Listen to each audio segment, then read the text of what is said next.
il y a un chrétien animé de son guide d'église qui prétend que le prophète Mohammed est un faux prophète parce qu'il aurait donné de fausses prophéties. Subhanallah. Et donc par conséquent, il est un faux prophète selon Deutéronome 18 et que par conséquent, il ne peut pas être le prophète annoncé dans Deutéronome 18. Incroyable. Écoutons-le avant la bastonnade magistrale du guide d'église qui l'anime, du Lucifer d'église qui l'anime. Mais si vous voulez à tout prix trouver Muhammad dans la prophétie de Deutéronome chapitre 18, nous allons vous aider à le trouver.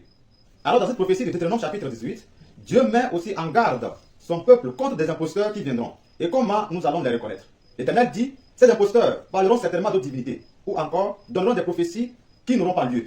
Mais le prophète qui aura l'audace de dire en mon nom une parole que Dieu ne lui aurait point commandé de dire, ou qui parlera au nom d'autres dieux, ce prophète-là sera puni de mort. Peut-être, diras-tu dans ton cœur, comment connaîtrons-nous la parole que l'Éternel n'aura point dite? Quand ce que dira le prophète n'aura pas lieu et n'arrivera pas, ce sera une parole que l'Éternel n'aura point dite. C'est par audace que le prophète l'aura dite. N'aie pas peur de lui. Deuxième critère donné par l'Éternel qui permet de démasquer l'imposteur. Il dira quelque chose et la chose n'aura pas lieu. C'est un faux. Alors nous allons lire dans la sunna prophétique de Muhammad, et cela dans le premier recueil d'hadith le plus authentique après le Coran, Sahih Bukhari, tome 2. Hadith 1880, rapporté par Abu Huraira. Le prophète dit, les accès de Médine sont gardés par des anges. Ni la peste, ni le dajjal ne peuvent y pénétrer. Muhammad avait prophétisé que ni la peste, c'est-à-dire une épidémie virale et contagieuse, ni le dajjal, c'est-à-dire l'antéchrist, ne peuvent pénétrer Médine. Malheureusement, le coronavirus, lors de son avènement, avait pénétré Médine et a fait beaucoup de morts. Alors, en résumé, Muhammad remplit le deuxième critère mentionné dans Deutéronome chapitre 18, le verset 22. Car cette prophétie est une fausse prophétie. C'était flagrant aux yeux de tous, comme un coronavirus a frappé Médine.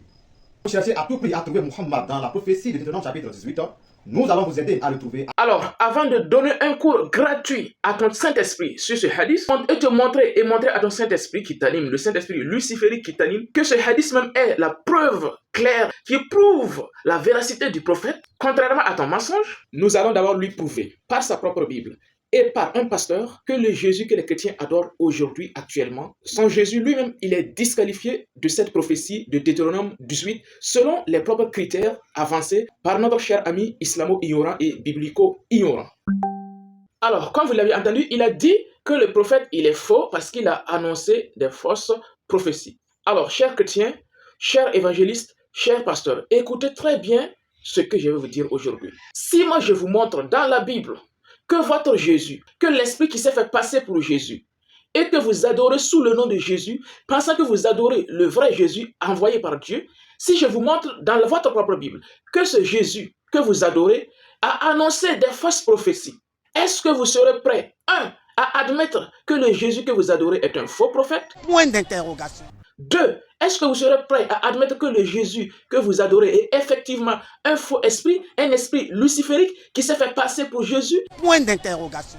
Est-ce que vous serez prêt à admettre que le Dieu que vous adorez est un faux Dieu? Point d'interrogation. Parce qu'il a dit, le prophète il est faux parce qu'il a annoncé des fausses prophéties. Alors que l'esprit qui s'est fait passer pour Jésus, que les chrétiens adorent sous le nom de Jésus, que lui, il adore sous le nom de Jésus, a annoncé dans sa propre Bible des fausses prophéties. Pour ce faire, je ne vais même pas passer par 4 chemins. Écoutons ce pasteur animé de l'Esprit Saint qui va nous citer les fausses prophéties de l'Esprit que les chrétiens adorent aujourd'hui sous le nom de Jésus, croyant qu'ils adorent Jésus, croyant qu'ils prient Jésus alors que c'est un faux Jésus, c'est le diable en chair et en os. Écoutons le pasteur.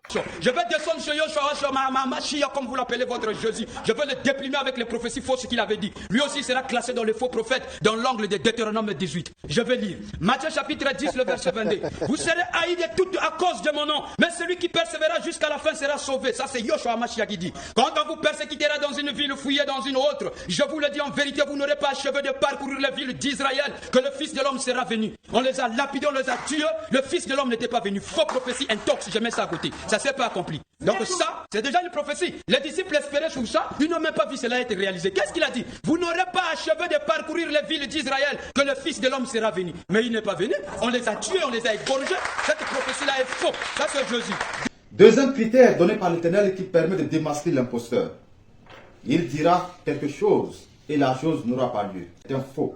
Deuxième prophétie pour montrer qu'est-ce qui se passe ici là. Le Seigneur Jésus, Yoshua, son Dieu, son prophète, comme il est dit, il est un prototype que je vais déclasser dans le lot des prophètes. Matthieu chapitre 16, le verset 27, il dit, car le Fils de l'homme doit venir dans la gloire de son Père avec ses anges, alors il rendra à chacun ses œuvres. Matthieu chapitre 16, le verset 28, je descends, je vous le dis en vérité, quelques-uns de ceux qui sont ici ne mourront point sans qu'ils n'aient vu le Fils de l'homme venir dans son règne. Mais tous sont morts, qu'ils nous présentent là où ils ont vu le Fils de l'homme venir dans son règne. Faux prophétie, je mets ça encore à côté, balayé à zéro. Donc il était un faux prophète, cela ne s'est pas accompli, c'est dans les cas que cela devait arriver. Deuxième critère donné par l'Éternel qui permet de démasquer l'imposteur. Il dira quelque chose et la chose n'aura pas lieu. Il donne encore une autre prophétie sur la fin du monde. Il dit que cela arrivera à moins d'une génération. Matthieu 24, le verset 33, il dit de même, quand vous verrez toutes ces choses, sachez que le Fils de l'homme est proche à la porte. Je vous le dis en vérité, cette génération ne passera point sans que tout cela arrive. La génération était passée. Et est-ce que cela s'est accompli? Faux. Alors, maintenant, vous devez savoir, voilà les siècles. En plus de cela, Jésus n'est toujours pas venu. Jésus, ses prophéties n'étaient pas accomplies. Par conséquent, il était un faux prophète dans ce temps-là que vous êtes quand il est dit. Alors, comme vous venez de l'entendre, le pasteur, il nous prouve clairement par A plus B, et ça, ce n'est qu'un échantillon, pour que le Jésus que les chrétiens adorent aujourd'hui, il a donné des fausses prophéties, des prophéties qui ne se sont pas réalisées. Donc, en conclusion, Jésus que les chrétiens adorent est un faux prophète, c'est un faux Dieu, ce n'est pas le Jésus qui a été annoncé, ce Jésus n'a jamais été annoncé dans Deutéronome 18. Donc, il faut arrêter d'adorer votre Jésus aujourd'hui, parce que comme nous l'avions dit, le Jésus que vous adorez aujourd'hui, l'esprit que vous adorez aujourd'hui sous le nom de Jésus, on vous le dit et on vous le répète, ce n'est pas le vrai Jésus. C'est un autre esprit qui est venu après Jésus et qui s'est fait passer pour Jésus. C'est l'esprit luciférique, c'est l'esprit l'étoile du matin. Apocalypse 22, verset 16. L'esprit vient, il se présente comme étant Jésus, mais il se dévoile plus tard en disant clairement que c'est lui qui est l'étoile du matin. Or, l'esprit l'étoile du matin, c'est l'esprit démoniaque, c'est l'esprit luciférique. Confère Bible David Martin, Ésaïe 14, le verset 12. Et la Bible King James, Ésaïe 14, le verset 12. C'est Lucifer, l'étoile du matin. Donc, admettez à partir d'aujourd'hui que le Jésus que vous adorez, c'est un démon, c'est un diable, c'est un faux prophète, c'est un faux Dieu. Quittez dans cette religion avant qu'il ne vous soit trop tard. Parce que ce Dieu, ce pseudo-prophète, ce pseudo-Dieu, il a annoncé des prophéties qui ne se sont pas accomplies. Or, selon l'Ancien Testament, un prophète ou un pseudo-Dieu qui annonce des prophéties qui ne se sont pas accomplies est un faux prophète, est un faux Dieu. Donc vous êtes en train d'adorer selon même les critères de Deutéronome, un faux prophète, un faux Dieu, vous êtes en train d'adorer un démon. Et ce sont les adeptes de ce dernier qui viennent accuser le prophète Mohammed de faux prophète. Le monde part en couille. Non. Alors, deuxième point. Dans cette dernière partie, nous allons maintenant corriger le hadith que notre ami a cité. Ah bon? Oui, je t'ai dit. Nous allons maintenant corriger l'Esprit Saint, l'Esprit luciférique qui anime notre cher ami, qui pense que le hadith en question qu'il a cité fait du prophète Mohammed un faux prophète parce que la prophétie qu'il a annoncée n'aurait pas été accomplie. Alors, le hadith nous dit clairement que le prophète, il a dit, il y a des anges qui gardent les entrées ou les routes de Médine. Ni la peste, ni le daguerre, c'est-à-dire le faux messie, ne pourront y pénétrer. Alors, notre ami, il vient ici de ce hadith en disant, voilà, regardez, le prophète, il a annoncé une prophétie qui ne s'est pas accomplie parce qu'il a dit que la peste ne va pas entrer à Médine. Or, au temps du Covid-19, le coronavirus est entré à Médine. C'est incroyable. Il est surprenant d'entendre ce genre de paroles de la part des gens qui prétendent être animés par l'Esprit Saint. C'est incroyable. Il n'est écrit nulle part dans les paroles du prophète que la peste ne peut pas faire des victimes à Médine. Ça, c'est la pensée luciférique. Pourquoi? Parce que dans la version longue du même hadith, est rapporté dans le même Sahih al-Bukhari au numéro 7134, dans lequel on nous dit que le prophète, il a ajouté l'expression « Inch'Allah », c'est-à-dire « si Dieu le veut ». Et je cite le hadith, le prophète, il dit « Lorsque l'Antéchrist viendra vers la ville de Médine, il trouvera des anges qui la gardent. » Donc l'Antéchrist ne s'en approchera pas, ni la peste, si Dieu le veut. En d'autres termes, le prophète, il nous dit clairement que Dieu, il va préserver la ville de Médine des affres de l'Antéchrist par l'intermédiaire des anges. Et il ajoute en disant que Dieu, il va protéger cette ville de la peste par l'intermédiaire des anges, si Dieu le veut. En d'autres termes, le prophète, il nous prouve ici, dans ce hadith, qu'il n'est pas exclu que Dieu frappe cette ville de la peste. Mais oui, c'est clair. À la chose différente que Médine, elle est protégée par les anges.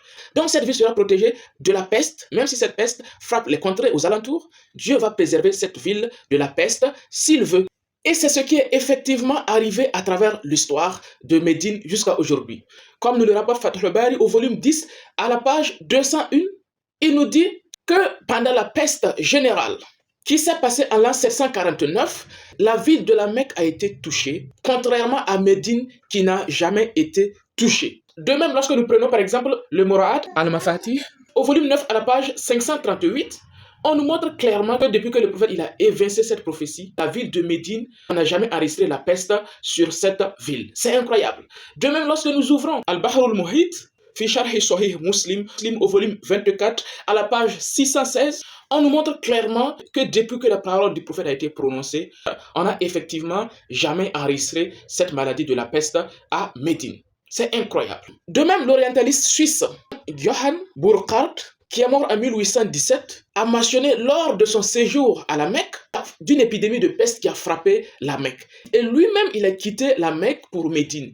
Et il ne mentionne nulle part que la peste était présente à Médine. C'est incroyable. Donc là, c'est des preuves factuelles qui montrent et qui démontrent la véracité du prophète Mohammed. Donc lui, animé de son pseudo-Saint-Esprit, il cite un hadith pour nous montrer que le prophète, il est faux, alors que ce hadith même nous prouve, nous démontre la véracité du prophète Mohammed. C'est incroyable. Regardez comment votre pseudo-Saint-Esprit a été mis en PLS.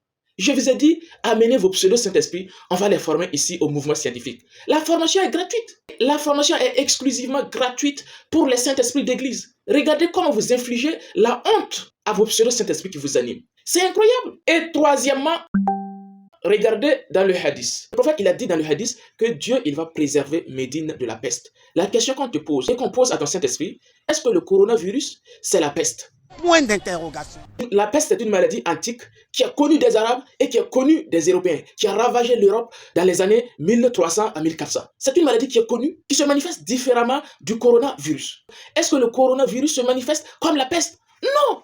Donc le prophète, il te parle de la peste et toi, tu viens de parler de Covid-19. C'est comme si moi, je te dis, Dieu, il va préserver le Burkina Faso du sida. Et toi, tu viens me dire que j'ai menti parce que au Burkina Faso, les gens meurent de paludisme. Est-ce que le palu et le sida, c'est la même maladie? Point d'interrogation. Le prophète, il te parle de la peste spécifique à Ta'oun et toi, tu nous parles de coronavirus. C'est incroyable. On peut être renversé de la tête comme ça. Point d'interrogation. Comment on peut être animé par le Saint-Esprit et être ignorant à ce point? Chers chrétiens, réfléchissez à cela. Réfléchissez aux différentes bastonnades qu'on inflige au Saint-Esprit d'église, au mouvement scientifique. Peut-être que cela vous amènera à comprendre, à raisonner et savoir par la grâce de Dieu que vous êtes dans l'erreur, que les pasteurs vous mentent à longueur de journée, juste pour dérober vos biens, juste pour dérober vos dîmes.